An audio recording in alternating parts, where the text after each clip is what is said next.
그 발전 사업자의 미래는 전압 서비스 사업자? 이 얘기에 대해서 한번 얘기를 좀 더 해볼게요. 여러분, 그 신재생 에너지 발전량의 증가는 시대적인 흐름입니다. 이거는 더 이상 저희가 어떻게 뭐 해볼 수 있는 건 아닌 것 같아요. 이미 유럽권도 거의 60%, 스페인도 스페인 대정전 당시에 70%가 신재생 발전량으로 공급하고 있었어요.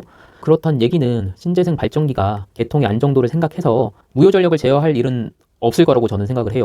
그러면 개통 운영자와 송배전 사업자 입장에서는 무효 전력의 공급 및 흡수에 대한, 다시 말하면 개통 전압 제어에 대한 리스크가 커질 수밖에 없습니다.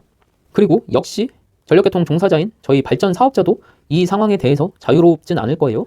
제가 일전에 개통 관성에 대해서 설명드릴 때 제주도는 이렇게 섬으로 분리되어 있는 곳이라 제주도의 개통 관성을 위해서 머스트런 해야 되는 발전기가 있다고 말씀을 드렸어요. 그리고 이것 때문에 우리 발전 자회사가 엄청난 손실을 입고 있다고 설명을 드렸습니다. 그럼 달리 얘기하면 개통의 전압 안정도를 위해서 역시 머스트런 해야 되는 그런 발전기들이 생길 수가 있어요. 당연히 발전 자회사인 우리 발전기가 될 겁니다. 또 이렇게 얘기하니까 또 너무 비약적인 얘기를 하는 게 아니냐라고 생각하시는 분들이 있으실 거예요. 그럼 제가 여기서 다음 시간에 얘기할 스페인 대정전 사태에 대해서 조금 말씀을 드리면, 스페인은 이미 아까도 말씀드렸지만 신재생 발전량이 70% 이상 차지를 합니다. 그리고 이미 스페인에서는 전압 제어를 위해서 화력발전소를 탄력적으로 기동하고 정지하고 운영하고 있어요.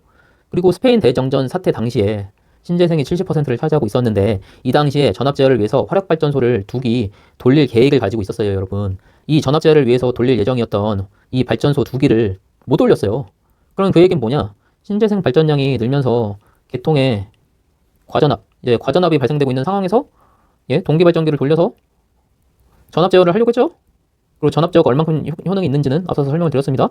근데 얘를 못 돌렸어요. 그럼 과전압을 제어할 수 있는 다른 방법을 조치를 했어야 됐는데 그게 실패를 한 겁니다. 그래서 결국 대정전에 이르게 됐습니다.